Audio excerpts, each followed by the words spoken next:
नमस्कार, मैं हूं अर्चित और आप देख रहे हैं पहल टाइम्स। तो चलिए रुक करते हैं इस खास खबर की ओर। क्या आपने कभी सुना है कि कोई मर चुका इंसान सरकार से मजदूरी उठा रहा हो? मध्य प्रदेश के सीधी जिले में एक ऐसा घोटाला हुआ जिसे सुनकर पूरा प्रशासन हिल गया। मध्य प्रदेश का सीधी जिला, वही सीधी जिसे लोग कहते हैं एमपी अजब है, एमपी गजब है। लेकिन इस बार गजब नहीं बल्कि भयावह सच सामने आया है। जी हां, बड़होना ग्राम पंचायत में एक ऐसा भ्रष्टाचार कांड खुला है जिसने पूरे इलाके में सनसनी मचा दी है। यहां एक मृत व्यक्ति अजय विश्वकर्मा जो 10 जून 2024 को मर चुके थे, उनके नाम पर 1.5 साल से मनरेगा की मजदूरी निकाली जा रही है। ये पैसा उनके पिता के खाते में भेजा जा रहा था और पंचायत के अंदर इसकी जमकर बंदरबांट हो रही थी। लेकिन कहानी यहीं नहीं रुकती। आरोप सीधे पंचायत की सरपंच रेणुलता सिंह, उनके पति स्वामी चरण सिंह और पूरे परिवार पर लगे हैं।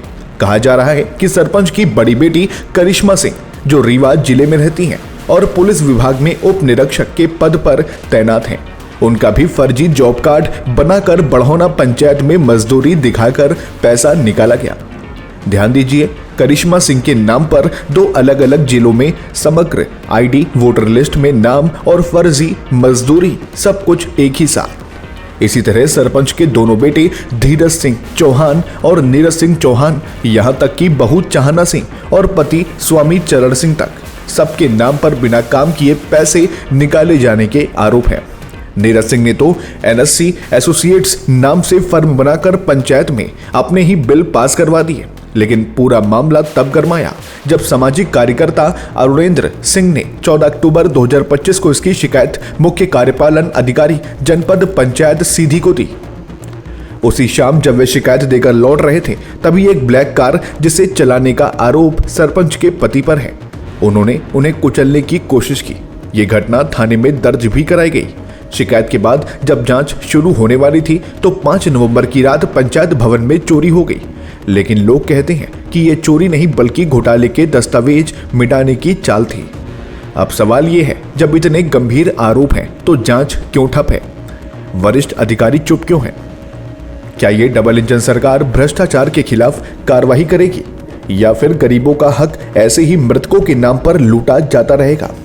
फिलहाल सीधी जिले में सिर्फ एक ही चर्चा है, आखिर बड़होना पंचायत का सच क्या है? इस पूरे घोटाले की सच्चाई क्या सामने आएगी, ये आने वाला समय बताएगा। फिलहाल देखते रहिए पहल टाइम्स, जहां खबरें मिलती हैं बेबाक अंदाज में।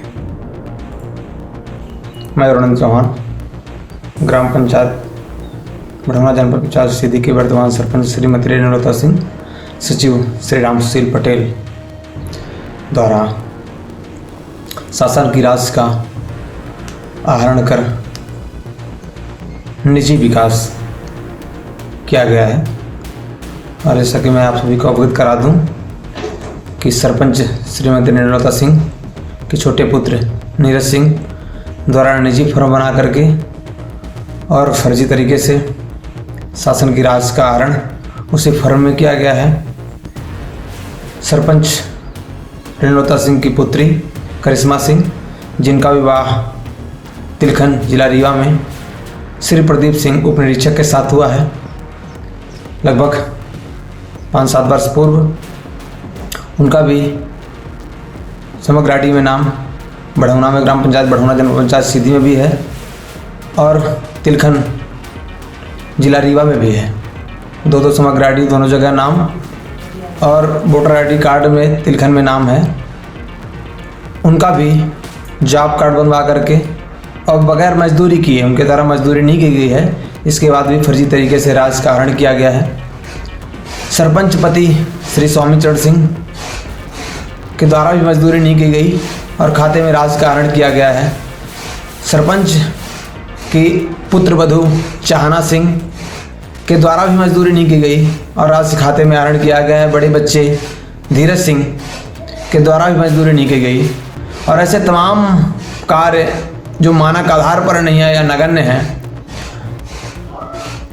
तमाम फर्जी तरीके से कार्य को दर्शा करके और शासन की राशि का आहरण किया गया है और निजी उपयोग और उपभोग किया गया है।